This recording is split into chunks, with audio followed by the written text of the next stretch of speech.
I'm Dan Domenech, and welcome to AASA Digest. We are so pleased today to have with us Andrew Ujifusa, who covers education policy for Ed Week. Welcome. Great to have you with us. Thank you, Dan, for having me. I appreciate it. Yeah, well, there's a lot happening this week.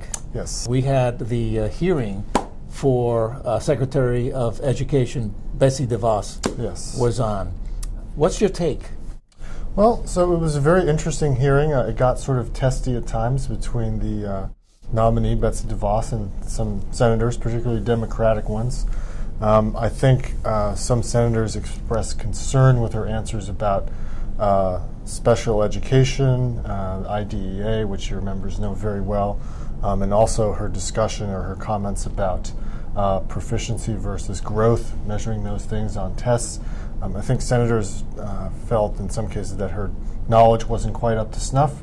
But I think her supporters felt that she delivered a few messages very clearly, very strongly, that she supports parents and students over education systems, I think she said. It's also not clear to me, even after the hearing became somewhat controversial, whether or not there are any Republicans who would vote against her nomination. And so, given the majority they hold in the Senate, she could still be easily on track to be confirmed as Education Secretary. And that's a point I think that those of us in the education community tend to see as a reality. Yeah. It could be different, but probably won't be. And so as she assumes the role of Secretary of Education, one of the things that obviously we're concerned with is the charter school voucher choice that has been put forth by President-elect Trump, or perhaps by the time that people are seeing this, President Trump. Mm-hmm.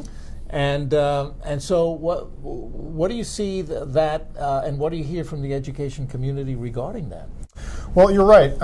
Donald Trump has said publicly and repeatedly that he wants specifically to create essentially a $20 billion voucher program for low-income students in particular to use at the schools of their choice, including charter schools and private schools and so on. He would have a friend that proposal, obviously, in Betsy DeVos, if she's confirmed. But it's not clear at all that Congress is interested in passing a major school choice program of the kind that Trump wants. I think, in fact, that a senator from Alaska, Lisa Murkowski, said that the votes simply aren't there to essentially voucherize a big part of the federal education budget. So that may be something that's discussed a lot at the Education Department and the Trump administration.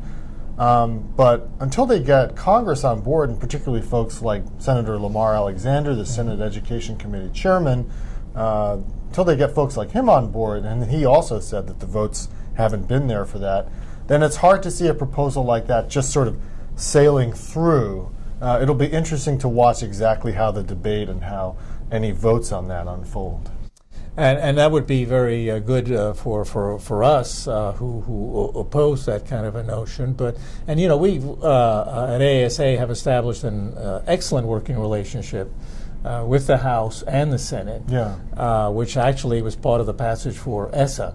So we were very happy that the education community came together and worked to get that through. But now that it's through, and here is a positive.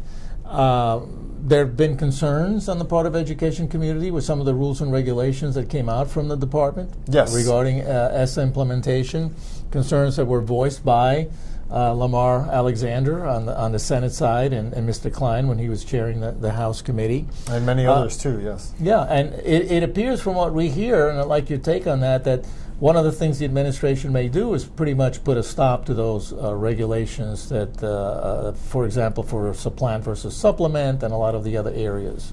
Senate Republicans at least have expressed an interest in repealing the final accountability rules for ESSA that the Obama administration put out a few months ago. Now, I think that could be more controversial in the education and the school community among state leaders and local district leaders.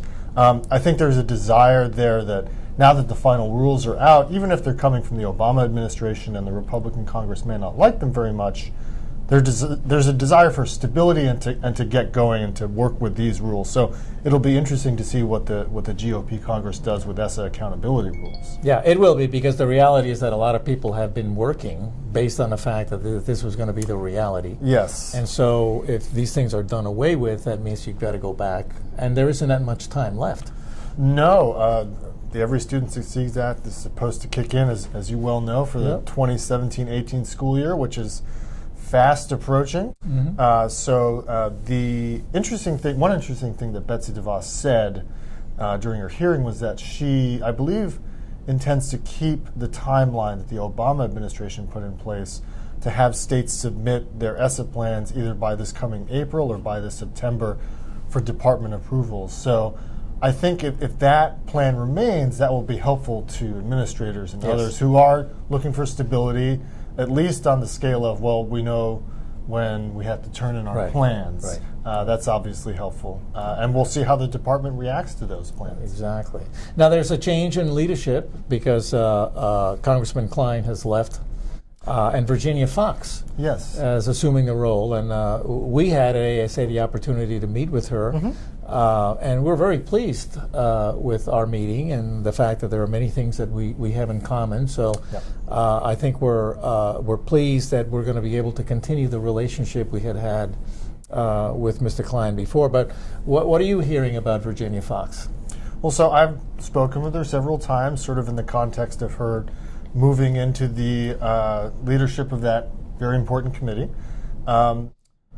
She does not have the track record of Klein in terms of making deals. That's perhaps to be expected from someone who has not been in a leadership position on that committee. She, I think, is very interested in cutting out many Washington regulations. She has said she's made that a priority to get Washington's back off various aspects of sort of public and civic life, and including for schools.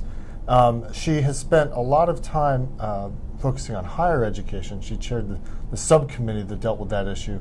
But I do know that she's interested in the costs that regulations can incur for states and districts. So to the extent that's a concern for folks, they might have a friend in Virginia Foxx, who is a skeptic of Washington. Yeah. And the other thing, too, is that she doesn't necessarily have the K-12 background, but she does have the higher ed background. And I think for a long time we have been working with our colleagues in higher ed to kind of erase that dividing line between K-12 and higher ed. And so to have an opportunity to be involved with the federal government in terms of kind of erasing that boundary and allowing for a more continuation of services and working together would be a big plus. Well, your timing is very good because, as you probably know, the Higher Education Act is up for reauthorization. And Virginia Foxx is very interested in being a part of that. And I think one of her goals is to sort of simplify and streamline the information that students see as they're entering higher education about this institution or that institution. She says she wants to make it easier for them to make a decision about which program, which institution would have you to go into. So she will probably have a pretty prominent voice when it comes to reauthorizing how the feds handle higher ed. Oh. Andrew, thank you so much. It's a pleasure having you with us, and thank you for sharing all that information with us. You're welcome. It's been my pleasure. Okay.